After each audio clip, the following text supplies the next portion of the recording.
ప్రతి సమస్యకు ఒక పరిష్కారం ఖచ్చితంగా ఉంటుంది. చూడండి ఈ శారీ వచ్చేసి ఎలకలు అయితే కొరికాయనమాట, కొత్త శారీ. సో తను వచ్చేసి చెప్పాను కదా 15 బ్లౌజులు కుట్టాలనేసి అయితే. సో 15 బ్లౌజులలో ఈ శారీకి అయితే ఫుల్ డ్యామేజ్ అనమాట.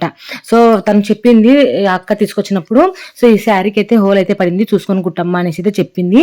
సర్లే అనేసి అయితే చూసాను అనమాట. చూస్తే ఇది ఫ్లవర్లలో వచ్చింది డ్యామేజ్ అనేది. సో ఇంకా చూస్తున్నా ఎక్కడెక్కడన్నా ఏమన్నా ఉన్నాయా అనేసి.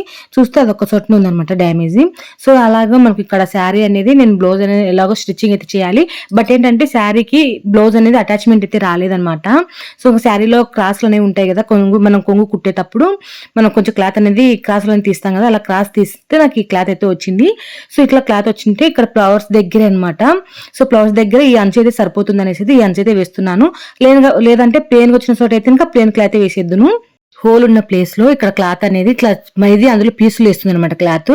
సో ఈ క్లాత్ అనేది లేకుండా ఇట్లా చిన్నగా సన్నగా చాలా సన్నగా ఇట్లా ఫోల్డింగ్ చేసి కుట్ట అనేది వేసుకుంటూ రావాలంటే మనకు మామూలుగా జిగ్జా మిషన్ తో వేసేసుకోవచ్చు. బట్ ఏంటంటే ఇక్కడ ఫ్లవర్స్ ఉన్నాయన్నమాట అడ్డంగా. సో ఫ్లవర్స్ ఉండటం వల్ల జిగ్జా మిషన్ అనేది కుట్టు సరిగా రాదండి. అందుకోసం వచ్చేసి నేను మామూలు మిషన్ తోనే కుడుతున్నాను. లేదంటే జిగ్జా మిషన్ తో కొంచెం పీకో చేస్తాను చూడండి, ఆ విధంగా చుట్టూరు అయితే కుట్టేసేదాన్ని. కానీ ఇప్పుడు జిగ్జా మిషన్ తో కాదు కాబట్టి కొంచెం పీసులు ఏం లేకుండా మనం చీర చెరుగులు ఏ విధంగా కుడతామో నార్మల్ మిషన్ తో ఆ విధంగా సన్నగా అయితే కుట్టానమాట ఫోల్డింగ్ చేసి. తర్వాత మనకి ఇక్కడ ఫ్లవర్స్ ప్లేస్ లో ఇది కలర్ వచ్చేసి ఇది వైట్ కలర్ లో ఉంది కదా, సో ఇదైతే వేస్తున్నాను అనమాట. కొంచెం మన క్లాత్ అయితే సరిపోలేదు, దీనికి ఇంకా జాయింటింగ్ అయితే వేసేసాను. పైన ఒక కుట్టు వేయకపోయింటే బాగుండండి, నేను పైన కుట్టు కూడా వేసేసాను అనమాట, లేచినట్టుగా ఉండకుండా. సో కొంచెం కలర్ దారించిన అయితే కొంచెం కానొస్తుంది అనమాట. చూడండి ఇప్పుడైతే ఇట్లా జాయింటింగ్ చేసిన తర్వాత ఇట్లా క్లాత్ అయితే సరిపోయింది. సో ఇప్పుడు వచ్చేసి దీనిపైన కుట్టు అనేది వేసుకోవాలి. మనకి ఇక్కడ జాయింటింగ్ చేస్తున్నాం కదా, మనం ఆల్రెడీ ఫోల్డింగ్ చేసి కుట్టుకున్నటువంటి ఈ దీని మీదనే కుట్టు అనేది వేసుకుంటూ రావాలి.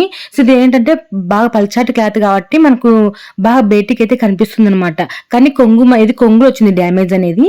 కొంగులో మనం మడత పెట్టేసి బయట పెట్టుకుంటాం కాబట్టి ఏం కనిపించదు. ఏమంటే కొంచెం ఇట్లా హోల్ పడింది అనుకోండి, మనం అట్లానే కుట్టకుండా అట్లాగే ఉన్నాం అనుకోండి, కొద్దిగా ఇంకా పెద్దగా అయిపోయి చీర మొత్తం డ్యామేజ్ అయిపోతుంది. అందుకోసం అయితే ఇట్లయితే కుట్టేసాను. ఇప్పుడు వచ్చి చూడండి ఇట్లా జాయింటింగ్ చేసిన తర్వాత ఎక్స్ట్రా క్లాత్ ఉంది కదా, కొంచెం ఎక్కువ ఉండిచ్చి కటింగ్ అనేది చేసేసేయాలి. ఇది కూడా మనం చీర చెరుగులు ఏ విధంగా కుడతామో ఆ విధంగా ఇట్లా ఫోల్డింగ్ చేసుకుని కుట్టు అనేది వేసుకోవాలి.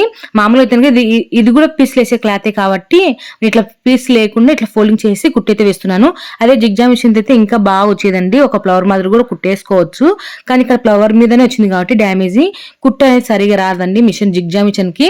ఇట్లా ఫ్లవర్ మీదనే కుట్టాలంటే చాలా కష్టం అనమాట. ఎన్నికి ముందుకు అట్లా కుట్టు వచ్చేసింది అనుకోండి, మనకు పాదం ఎన్నికి కుట్టేస్తామంటే కనుక సూది అనేది విరిగిపోతుంది, పాదం అనేది మొత్తం ఖరాబ్ అయిపోతుంది అనమాట, మళ్ళీ డ్యామేజ్ అయితే వచ్చేస్తుంది. ఫైనల్ అయితే కుట్టేసేయండి, ఇలా అయితే వచ్చేసింది. ఎలా ఉందో కామెంట్ అయితే చేయండి. Thank you.